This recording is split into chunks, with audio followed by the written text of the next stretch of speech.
রাসূলুল্লাহ সাল্লাল্লাহু আলাইহি ওয়াসাল্লাম বলেছেন, কবর আখিরাতের প্রথম ঘাঁটি। যদি কেউ এতে সফল হয় তাহলে পরবর্তী সব ধাপ তার জন্য সহজ হয়ে যাবে, আর যদি এতে ব্যর্থ হয় তাহলে পরবর্তী সবকিছু তার জন্য আরো কঠিন হয়ে যাবে। আমাদের উচিত সবসময় পরবর্তী সফরের কথা স্মরণ করা।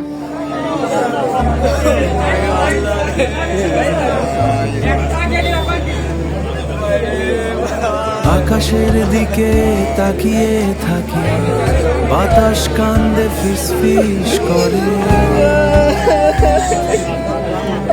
যে হাতটা শখ করে ধরেছিল, আজ সে হাত শান্ত মাটির ঘরে।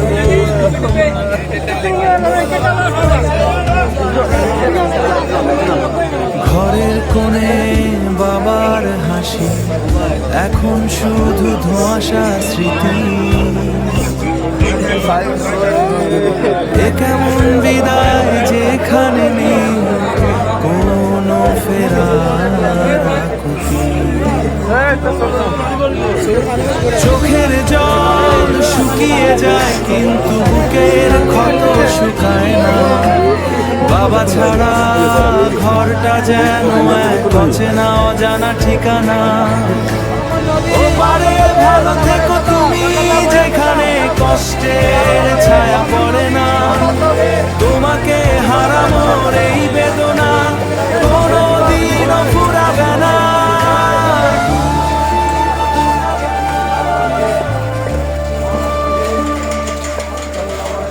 অমোঘ সত্যের পথ ধরে হেঁটে গেলে তুমি বহুদূর, আমাদের রেখে গেলে একা হৃদয় বিষাদের সুর।